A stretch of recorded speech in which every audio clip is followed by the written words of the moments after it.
Realmente, o Bolsonaro eleito com uma mensagem em parte liberal está mostrando que o discurso liberal puro realmente é muito difícil de se viabilizar politicamente no Brasil. Para quem lembrar, o Paulo Guedes na campanha falava que teria R$1 trilhão para serem ganhos aí privatizando ativos do Estado brasileiro.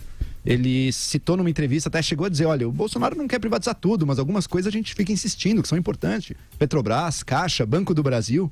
Bom, Petrobras, empresa estratégica, algumas coisas até dá para privatizar, mas não será tudo.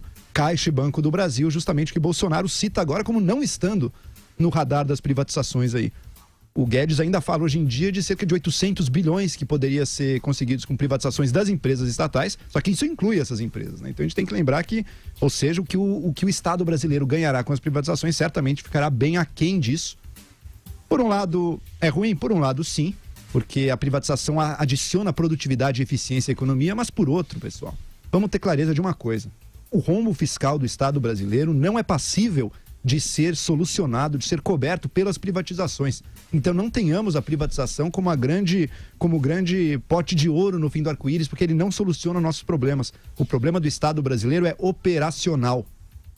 Ele privatiza um ativo este ano dá para dar um alívio, mas no ano seguinte as contas voltam para o vermelho. A gente está falando de déficit primário do Estado. Ou seja, precisa cortar gastos recorrentes, como a reforma da Previdência. Então, se eu tivesse alguma coisa para falar sobre economia agora, bom sinal da equipe do Paulo Guedes. Tem a reforma da Previdência como foco, como uma prioridade. Agora, que reforma será essa? A que o Temer deixou pra gente aqui, Bolsonaro está dizendo que, olha, talvez seja um pouco agressiva demais.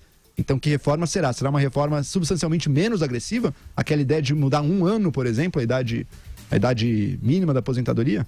É algo que não vai tapar o buraco como precisa. A gente está precisando agora de decisão. A indecisão, esperando pela reforma perfeita, é pior do que a decisão por uma reforma imperfeita, mas passável.